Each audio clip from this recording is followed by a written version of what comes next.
She stood in front of the mirror, carefully touching up her makeup, avoiding my eyes. The room felt tense, like something important was about to be said. Then she sighed softly and turned to me. "Can you act like we are not together tonight?" She asked, her voice calm but distant.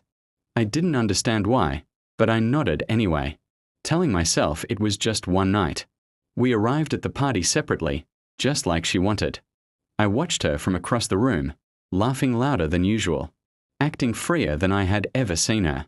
People who didn't know us would never guess we shared late night talks and quiet promises.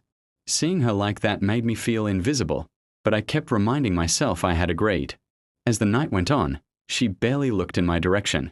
When our eyes finally met, she quickly looked away, as if I was a stranger.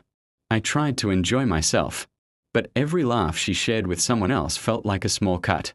I wondered what I had done wrong, or if I was just overthinking. Then I noticed him. He stood close to her, leaning in a little too comfortably. She didn't pull away. Instead, she smiled and touched his arm the way she used to touch mine. My chest tightened, but I stayed where I was, pretending not to care. At one point, they disappeared into the crowd together. I told myself it meant nothing, yet my mind kept racing. I remembered all the time she said she hated secrets and games.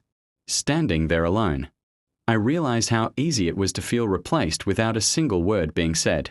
When she finally came back, she brushed past me as if we had never shared anything. No apology, no explanation. I wanted to ask her why she needed this distance, but the words felt heavy in my throat. So I stayed silent, just like she seemed to want. Later that night, she laughed when someone asked if she was single and said, "Yes," without hesitation. That single word hurt more than I expected. I understood then that this wasn't just about acting. For her, it felt real. I stepped outside to get some air, trying to calm myself.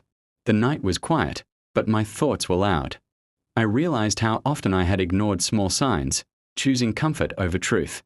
Maybe this night was showing me something I had been avoiding for a long time.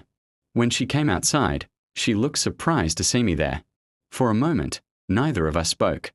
Then she said it was just for fun and that I shouldn't take it seriously. Her words sounded careless, like my feelings were optional. I told her I had agreed to act like we weren't together, but I hadn't agreed to feel invisible. She rolled her eyes and said I was being dramatic. That was when I felt something inside me quietly settle. I knew then how little my presence mattered. I left without saying goodbye. I didn't wait for an explanation or a promise to change. Walking away felt painful, but also strangely peaceful. For the first time, I chose myself over confusion. The next day, she texted like nothing had happened. I didn't reply. Sometimes, one night is enough to show you the truth. And sometimes, agreeing to step back helps you see exactly where you stand.